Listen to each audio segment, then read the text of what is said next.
Welcome to in this video. आज के इस वीडियो में हम लोग कुछ वोकेबलरी सीखेंगे,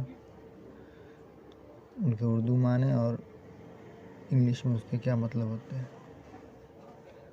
तो वीडियो को शुरू करते हैं, आगे बढ़ते हैं।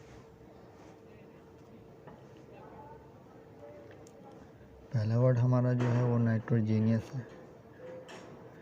नाइट्रोजेनियस जो है इसका मीनिंग होता है नाइट्रोजनी, नाइट्रोजन जैसा असर रखने वाला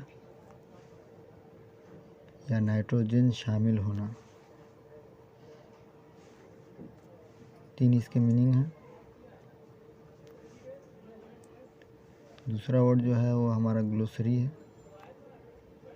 ग्लोसरी कहते हैं डिक्शनरी को। टेक्निकल टर्म्स का डिक्शनरी जो होता है, डिक्शनरी ऑफ टर्म्स, तो टेक्निकल टर्म्स के जो डिक्शनरी होते हैं उनको ग्लोसरी कहते हैं। मतलब जो टेक्निकल टर्म्स का लुगत होता है। तो फहरिस्त मुस्तलहात यानी टेक्निकल टर्म्स का जो लिस्ट होता है उसको ग्लोसरी कहते हैं। दूसरा, किसी किताब के दकीक अल्फाज की फहरिस्त और उनके मानी को भी ग्लोसरी कहते हैं।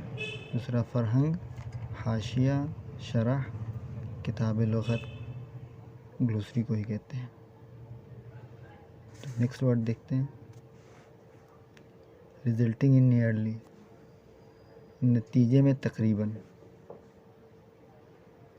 नेक्स्ट देखते हैं फिर। दूसरा हमारा वर्ड जो है वो मेड ऑफ टॉक्सिक केमिकल्स, जहरीले केमिकल से बना हुआ।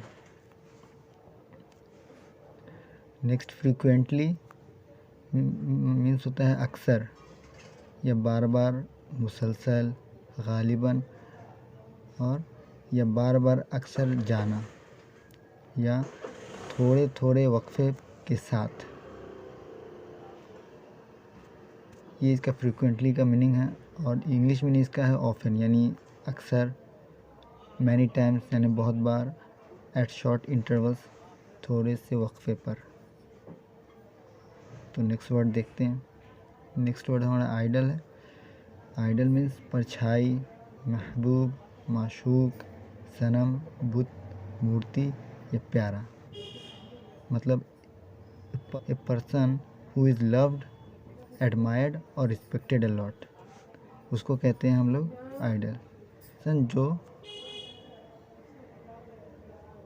बहुत ज़्यादा इज़्ज़त होती है उसको, या उसकी तारीफ़ किया जाता हो या उससे प्यार किया जाता हो, उसको आइडल भी कहते हैं। और एक आइडल जो है वो ऑब्जेक्ट भी होती है, इमेज भी होती है। मतलब एक पेंटिंग भी हो सकती है और एक ऑब्जेक्ट यानी स्टैचू भी हो सकती है।